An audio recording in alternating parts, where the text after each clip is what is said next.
Hi everyone. GPSTR, HSTR, PSTR ನೇಮಕಾತಿ, ಶಿಕ್ಷಕರ ನೇಮಕಾತಿ, ಬಿಗ್ ಶಾಕ್ ಅಪ್ಡೇಟ್. ನೋಟಿಫಿಕೇಶನ್ ಕೂಡ ಆಗೋದಿಲ್ಲ, ದೊಡ್ಡ ಸಂಕಷ್ಟ ಕೂಡ ಶುರುವಾಗಿದೆ. ಚಾನಲ್ಗೆ ಸಬ್ಸ್ಕ್ರೈಬ್ ಆಗಿ, ವಿಡಿಯೋ ಇಷ್ಟ ಆದರೆ ಲೈಕ್ ಮಾಡಿ. ನಾವು ಸಂಪೂರ್ಣ ಮಾಹಿತಿಯನ್ನು ತಿಳಿಸ್ಕೊಡ್ತೀವಿ. ಜನವರಿ ತಿಂಗಳಲ್ಲಿ ನೋಟಿಫಿಕೇಶನ್ ಆಗೋ ಸಾಧ್ಯತೆ ಕೂಡ ಇತ್ತು ಅಂತ ಮಾಹಿತಿ ಬಂದಿತ್ತು. ಶಿಕ್ಷಣ ಸಚಿವರು ಕೂಡ ಹೇಳಿದ್ರು ನಾವು ಮಾಡ್ತೀವಿ, ಜೂನ್ ಒಳಗಡೆ ಟೀಚರ್ಸ್ಗಳು ಬಂದ್ಬಿಟ್ಟು ರಿಕ್ರೂಟ್ಮೆಂಟ್ ನಾವು ಫುಲ್ ಕಂಪ್ಲೀಟ್ ಕೂಡ ಮಾಡಿ ಅವರು ಅಕಾಡೆಮಿಕ್ ಟೀಚಿಂಗ್ಗೆ ಹೋಗಬೇಕು, ಆ ರೀತಿ ನಾವು ಮಾಡ್ತೀವಿ ಅಂತ ಹೇಳಿ ಶಿಕ್ಷಣ ಸಚಿವರಾದ ಮಧು ಬಂಗಾರಪ್ಪ ಅವರು ಈ ಹಿಂದೆ ಮಾಹಿತಿ ಕೊಟ್ಟಿದ್ರು. ಈಗ ಬೆಳವಣಿಗೆ ಚೇಂಜ್ ಆಯಿತು. ಈಗ ಫೆಬ್ರವರಿ ತಿಂಗಳಲ್ಲಿ ನೋಟಿಫಿಕೇಶನ್ ಆಗ್ಬೋದು ಅಂತ ಹೇಳಿ ಮಾಹಿತಿ ಬರ್ತಾ ಇತ್ತು. ಬಟ್ ಈಗ ದೊಡ್ಡ ಸಂಕಷ್ಟ ಕೂಡ ಆಗಿದೆ. ರಾಜ್ಯಪಾಲರು ಮಸೂದೆ ವಾಪಸ್ ಕಳಿಸಿರೋ ಕಾರಣ ಬರೋಬ್ಬರಿ 2.73 ಲಕ್ಷ ಹುದ್ದೆಗಳು ಖಾಲಿ ಇದಾವಂತೆ. ಅದರಲ್ಲೇ ನೀವು ಮೇನ್ ಥಿಂಗ್ ನೋಡ್ಬೇಕಾಗಿರೋದು, ಇಲ್ಲಿ ಏನ್ ಥಿಂಗ್ ನಮ್ಮ ಶಿಕ್ಷಣ ಇಲಾಖೆಯಲ್ಲಿ ಸಾಕಷ್ಟು ಹುದ್ದೆಗಳು ಖಾಲಿ ಇದಾವೆ. ಬರೋಬ್ಬರಿ 69,800 ಹುದ್ದೆಗಳು ಶಿಕ್ಷಣ ಇಲಾಖೆಯಲ್ಲಿ ಖಾಲಿ ಇದಾವಂತೆ. ಅದರಲ್ಲಿ ನಿಮ್ಗೆ ಗೊತ್ತಿರೋ ಹಾಗೆ ಸದ್ಯದಲ್ಲೇ ಬಂದ್ಬಿಟ್ಟು ಪೊಲೀಸು, ಆರೋಗ್ಯ ಮತ್ತು ನಿಮ್ಗೆ ಶಿಕ್ಷಣ ಇಲಾಖೆಯದ್ದು ಬರೋಬ್ಬರಿ 30,000 ಹುದ್ದೆಗಳನ್ನು ನಿಮಗೆ ಇಮಿಡಿಯೇಟ್ ಆಗಿ ನಾವು ಭರ್ತಿ ಕೂಡ ಮಾಡ್ತಾ ಇದ್ವಿ ಅಂತ ಕೂಡ ಹೇಳಿದ್ದಾರೆ. ಪೊಲೀಸ್ ನೇಮಕಾತಿ, ಆರೋಗ್ಯ ಇಲಾಖೆ ನೇಮಕಾತಿ ಮತ್ತೆ ಶಿಕ್ಷಣ ಇಲಾಖೆ ನೇಮಕಾತಿ, ನಿಮಗೆ ಅಲ್ಲಿ ಟೀಚರ್ಸ್ ರಿಕ್ರೂಟ್ಮೆಂಟ್ ಬರೋಬ್ಬರಿ 12,000 ಇಂದ 16,000ವರೆಗೂ ನಾವು ನೇಮಕಾತಿ ಕೂಡ ಮಾಡ್ತೀವಿ ಅಂತ ಕೂಡ ಹೇಳಿದ್ರು. ಅದಕ್ಕೆ ಸ್ಪಷ್ಟನೆ ಕೂಡ ಸಚಿವರು ಕೊಡಬೇಕಾಗಿತ್ತು. ಬಟ್ ಇಲ್ಲಿ ಏನಾಗುತ್ತೆ ಅಂದ್ರೆ, ಇಲ್ಲಿ ಬಂದ್ಬಿಟ್ಟು ರಾಜ್ಯಪಾಲರು ಬಿಲ್ನ ವಾಪಸ್ ಕಳಿಸಿರೋ ಕಾರಣ ಬಂದ್ಬಿಟ್ಟು ಇದು ಬಂದಿದ್ದು ವಿಳಂಬ ಆಗ್ತದೆ ಅಂತ ಮಾಹಿತಿ ಬಂದಿದೆ. ನೋಡಿ, ಇಲ್ಲಿ ವಿಳಂಬವಾಗಿದೆ ಅಂತ ಮಾಹಿತಿ ಕೊಡ್ತಾ ಇದ್ದಾರೆ.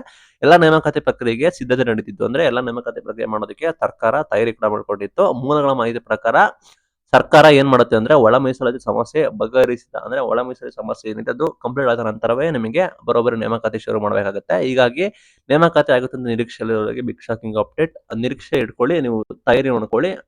ನೆಕ್ಸ್ಟ್ ನಿಮಗೆ ಅಪ್ಡೇಟ್ ಕೂಡ ಬರುತ್ತೆ. ಅಂದ್ರೆ ನಿಮಗೆ ಸದ್ಯಕ್ಕೆ ನೇಮಕಾತಿ ಆಗೋದಿಲ್ಲ ಅಂತ ಮಾಹಿತಿ ಬರ್ತಾ ಇದೆ. ಲೈಕ್ ಸದ್ಯದ ಮಟ್ಟಿಗೆ ಇನ್ನು ಕೂಡ ಡಿಲೇ ಆಗುತ್ತೆ. ಇದು ಯಾವ ತಿಂಗಳು ಹೋಗುತ್ತೆ ಅಂತ ನೀವು ವೈಟ್ ಮಾಡಬೇಕಾಗುತ್ತೆ.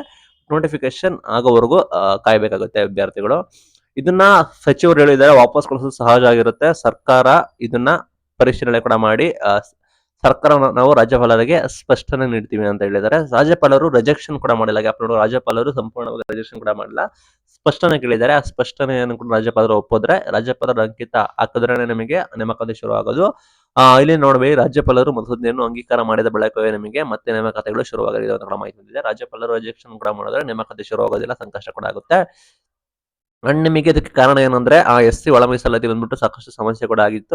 ನಿಮಗೆ 6:6:5 ಇದರಲ್ಲಿ ಅನುಪಾತ ರೇಷದಲ್ಲಿ ನಿಮಗೆ ಪರಿಶಿಷ್ಟ ಜಾತಿಗಳಿಗೆ ಒಳ ಮೀಸಲಾತಿ ಇಂಟರ್ನಲ್ ರಿಸರ್ವೇಶನ್ ಕೂಡ ಕೊಟ್ಟಿದ್ರು. ಅದರಲ್ಲಿ 70% ಮೀಸಲಾತಿ ಕೂಡ ಬಂದ್ಬಿಟ್ಟು ಆಗಿತ್ತು.